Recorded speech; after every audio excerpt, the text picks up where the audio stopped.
Остава само да купим жираф, за да мога да махнем двигателя. Или вземем под наем.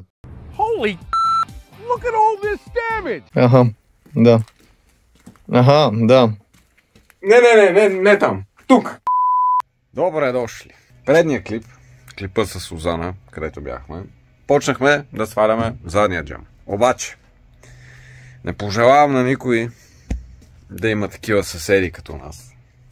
Както и да е. Какво трябва да се направи сега? За да може да свалиме задния джам, тъй като нямаме как да го кажем, жила, неща, нямаме инструментите за махане на джам. Какво ми хрумна на мене?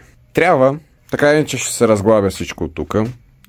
Ще махнем радиатора, ще махнем механизма, който е за заключване на предния капак, за да може, като махнем механизма, да извадим цялото жило и реално с жилото от предния капак да срежеме лепило, уплътнение, гума, което се намира тук отдолу, под тази черна ивица, да го срежеме по дължина и съответно да извадим джама.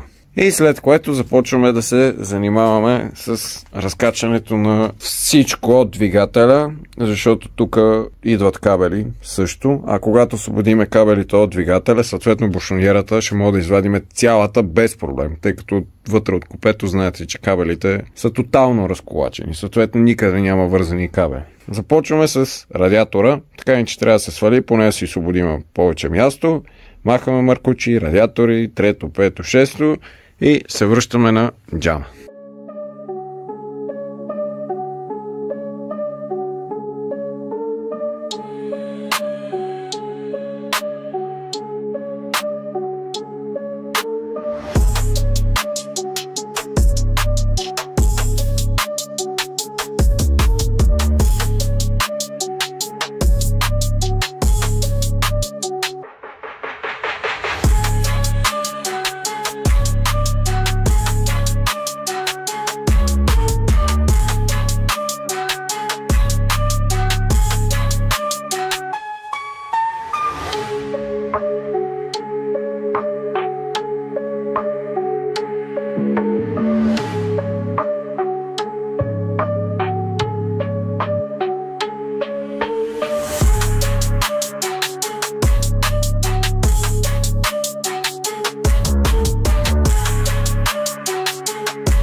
Holy look at all this damage!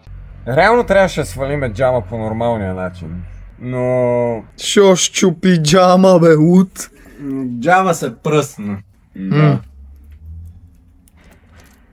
Мале всичко как пука. Да. Свалихме го. Това е хубаво. Да, въпросът е, че го свалихме на таймлапс, ако вече на видео можехте да чувате и перфектния звук, но... Това трябва да чисти. Да, вижте, ето там. Обаче, Ето тук. стикера държи джама. Ще ощупи джама. Да, това се чу. Стига. Да. Добре, намерихме си нова работа. Трябва да изчистим джама. Но, за сметка на това, елате. Да. Не там. Тук. Така иначе трябва да махаме двигателя, така иначе трябваше да махнем цялата предница. Направо махнахме цялата предница и съответно сега имаме направо достъп да си гушнем двигателя и да го извадим. Не, че ще стане по този начин, както и да е. Това го свърших. Онова не трябваше да го свършим по този начин, ама... Нищо не, скоро махаме и мотора. Стига да не както махнахме джама. Дайте се вземаш джама, че вижте докъде стигна. Така има, да. Даже и отвънка малко хръкна. Няма проблеми. Това ще го сметеме в гаража навътре. За 20 път си удреш главата днес. Никога. Добре, нека да почистим джама.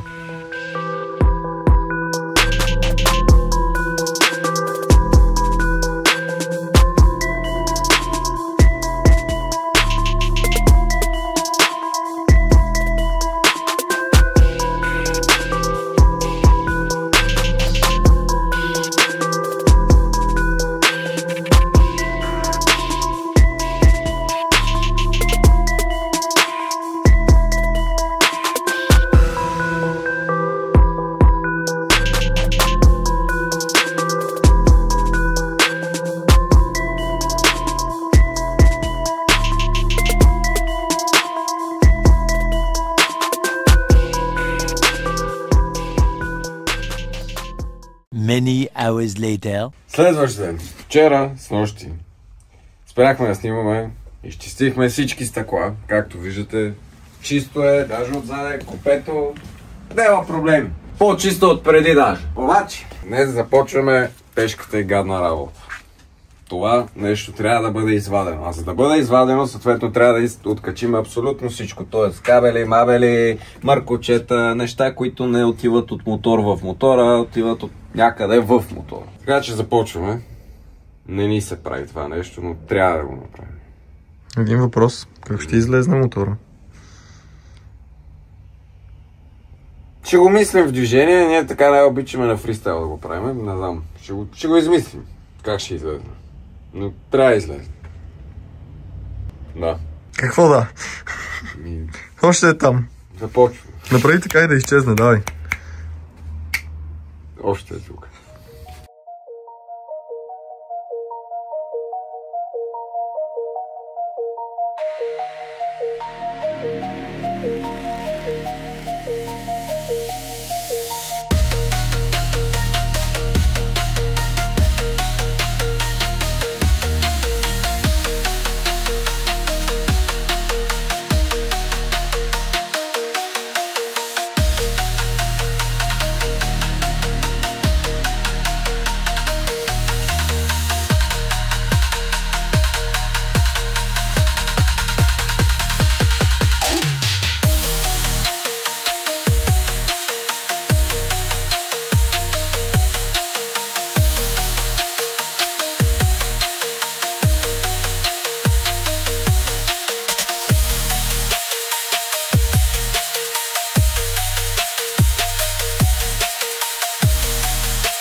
След 300 мъки и много неща. Така не много, някои неща махнати. За да може да махнем най-накрая този кабеляк, земярник. Откачихме вече абсолютно всичко. Остараха е тук само 2 маркочета, ама ще стигнем до тях. Мотора, така да го кажем, то не така да го кажем, готов е за вадене. Но трябва да го извадим, което не знам как ще стане. Няма да е днеска, но не знам как ще стане. Нямам думи. С какво се захванах просто? Ара бе, сега го изкарваме за 5 минути вънка. Да. 3 болта. За 5 минути изкарахме тия кабели. Добре, 10 минути бяха. Те 1 час, 2. Както и да е. Но да, трябва да извадим мотора. Което е, може би, по-сложната част, тъй като нямаме жираф, нямаме условията. Нали си тренирал, бе? Нали си тренирал, че го изкараме колко е тежи? Не, ще го изкараме. Въпросът е, че нямаме условията.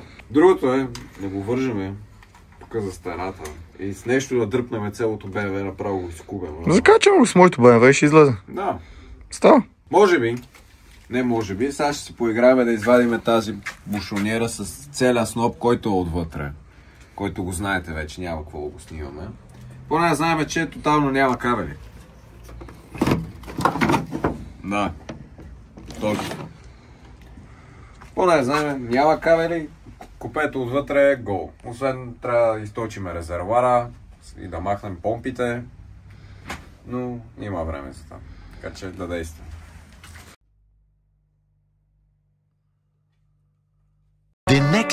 От доста време сте виждали ето това място, нашия офис. Преди няколко месеца снимахме последния клип тук, но няма какво толкова интересно се прави. Имаме нова придобивка и той е принтер. Принтера не е забавното интересно нещо, което искате да видите, а ето това е. DJI микрофони. Най-накрая си ги взехме, защото все пак, знаете, в момента записвам аудиото без микрофони и не е най-доброто, но след днеска и след ето този кадър, вече аудиото ще се чува по съвсем различен начин, надяваме се. И е време за един бърз анбоксинг, така че анбоксваме ги и продължаваме към гаража.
Ето така се чуваме с микрофоните. Надяваме се вече аудиото да е както трябва. Какво става тук? Съответно, двигателя е готов за вадене.